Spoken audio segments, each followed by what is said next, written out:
Let me quickly now join our next big milestone on the broadcast, milestone number 91, Squadron Leader Mohana Singh becoming the first woman in the Indian Air Force's elite Flying Bullet Squadron. This, of course, is a big achievement by Squadron Leader Mohana Singh, taking place, of course, this year, becoming the first woman pilot to fly the Tejas this year itself, the first woman in this elite Flying Bullet Squadron of the Indian Air Force. She played a pivotal role in the Tarang Shakti exercise as well, that was in fact conducted in Jodhpur in Rajasthan, and Squadron Leader Mohana Singh was inducted into the Indian Air Force in 2016. It's about 8 years ago. She hails from a military family of Jhunjhunu in Rajasthan.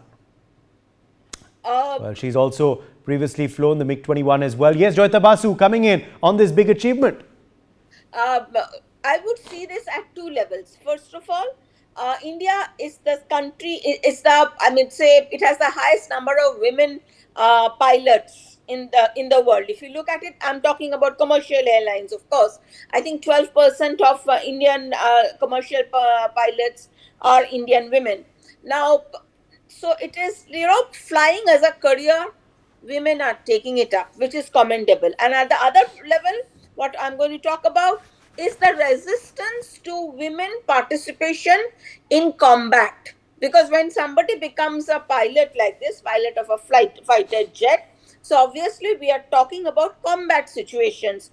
Okay, the thing is that the very fact that women are are getting this opportunity now, I would commend our military establishment also that this has been allowed, because all these days, all these decades, I would say, people were always, people in the military were always looking down at women in combat situations.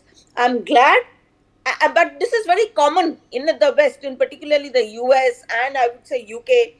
It is common where women get into combat. They are combat pilots. They are soldiers.